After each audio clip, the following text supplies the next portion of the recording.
Le Cross-Étel est l'un des 5 crosses métropolitains. Son rayon d'action va donc de la pointe de Pamar jusqu'à la frontière espagnole et au niveau du large jusqu'à 8 degrés de longitude ouest. Il y a 47 personnes qui travaillent sur le centre. Une des missions principales du Cross-Étel est la surveillance et le sauvetage des personnes en détresse en mer. Comme tous les autres crosses, le Cross-Étel a d'autres missions, la surveillance de la navigation, la surveillance des pollutions et la surveillance des pêches.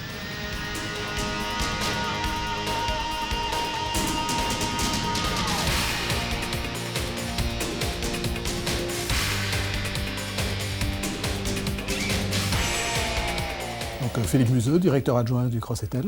Fabien Boileau, adjoint au directeur, chargé du personnel et des fonds de fonctionnement. Lima Québec, Alpha 6 Lima Québec, from Pamar Fuel Station, receive me, over. De la salle en fait, qui est derrière vous sont gérées 2500 opérations de sauvetage par an.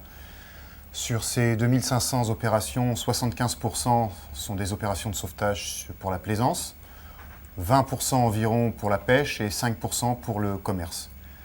On a évidemment un gros pic d'activité en été dû à cette forte activité de plaisance sur nos côtes. Nous coordonnons tous les moyens à la fois de l'État, à la fois privés, publics, donc pour tout ce qui est recherche et sauvetage en mer.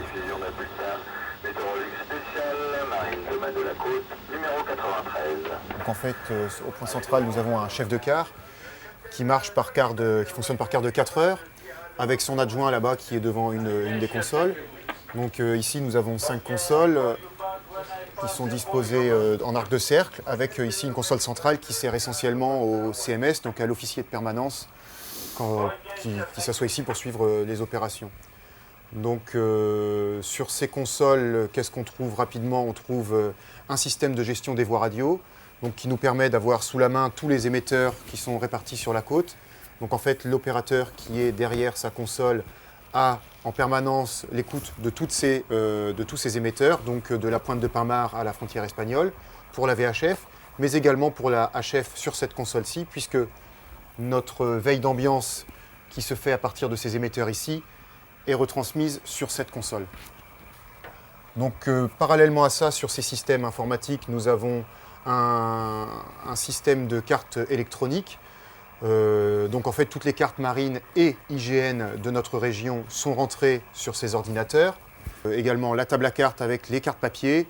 Et ici, derrière vous, les grands panneaux plexiglas, derrière lesquels on a gardé de grandes cartes, avec dessus, matérialisés par ces autocollants, tous nos moyens. Ce qui permet à l'officier, quand il rentre dans la salle, d'avoir une vue rapide des moyens qui sont disponibles en fonction de la zone.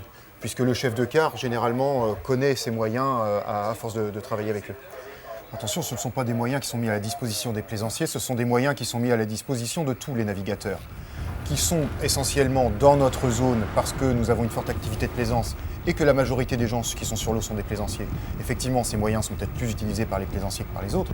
Cependant, dans la saison hivernale, lorsqu'on a moins d'opérations de plaisance, et que le mauvais temps commence à arriver, on a d'autres opérations qui sont beaucoup plus graves et qui sont des opérations pour des professionnels, et ce sont bien les mêmes moyens qu'on utilise, c'est-à-dire les vedettes de la SNSM, à bord desquelles, je le rappelle, ce sont des gens qui sont volontaires et qui ne sont pas payés, bénévoles. Donc ce sont ces moyens-là qui sont utilisés en hiver également. Donc effectivement, si en été, ils vont faire peut-être dans leur journée 2 ou 3 sorties pour des pannes de moteur alors qu'il fait très beau et que les gens sont tranquillement mouillages dans une baie, en hiver, ils vont sortir pour des chalutiers qui coulent, pour de vrais problèmes, de vrais gros problèmes. Le sauvetage aux personnes est gratuit, le sauvetage aux biens est payant. C'est aussi simple que ça. La vedette SNSM ou le chalutier qui va prendre en remorque un navire de plaisance parce qu'il faut ramener le bateau peut faire payer, et dans la majorité des cas font payer. Alors que le sauvetage, si on récupère un homme à la mer, si on récupère des gens qui même sont sur leur bateau, qui n'a pas coulé, mais qu'on récupère les gens parce qu'ils ne peuvent plus rester sur leur bateau, à ce moment-là, c'est gratuit. Pour tous, y compris pour les moyens privés. Les navigateurs prennent l'habitude d'appeler régulièrement leurs proches, leur famille, et dès qu'il n'y a pas une communication, la famille s'inquiète, alors que certaines fois, le navigateur, pour une raison ou pour une autre, oublie ou n'appelle pas ses proches. Donc il y a une augmentation, effectivement, du nombre d'inquiétudes, d'appels pour inquiétude. Les familles qui nous appellent ne sont pas assez au courant du type de navigation, de la distance à laquelle vont les gens, des zones fréquentées. Et la difficulté, c'est que justement les demandes sont trop abstraites. On préfère être contacté lorsqu'il y a un doute parce que régulièrement, quand même, on débouche sur des détresses réelles, que des gens qui n'osent pas finalement en déranger, et en fait, quand ils appellent, c'est trop tard. Donc il faut quand même dire que même si parfois certains s'inquiètent un petit peu rapidement, les gens quand même ne doivent pas hésiter à nous contacter. Et après, éventuellement, en fonction des éléments qu'on a, nous ferons la part des choses, savoir si l'inquiétude est réelle ou pas.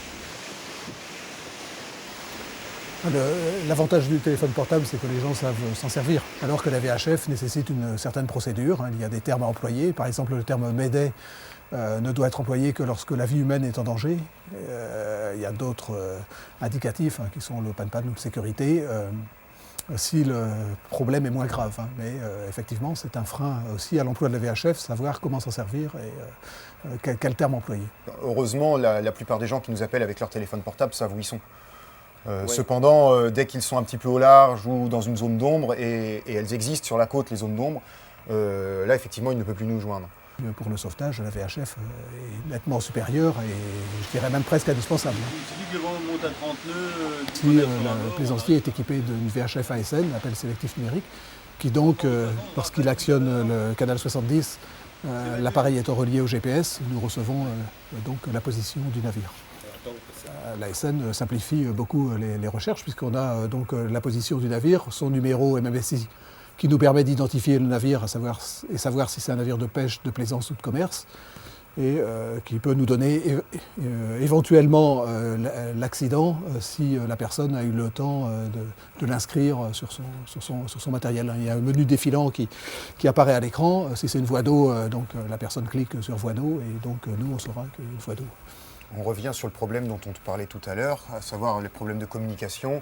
Avec le téléphone portable, on ne peut même pas localiser la personne par goniométrie à partir des sémaphores. Avec une VHF normale, avec plusieurs sémaphores, on arrive par goniométrie, nous ici, à définir une position et à envoyer les moyens. Avec la VHF ASN, donc le dernier né de ce moyen de communication en mer, là on a directement une position précise et une nature de détresse. Donc évidemment, en fonction des différents appels qu'on a, la réaction sera d'autant plus rapide et l'envoi des moyens plus rapide.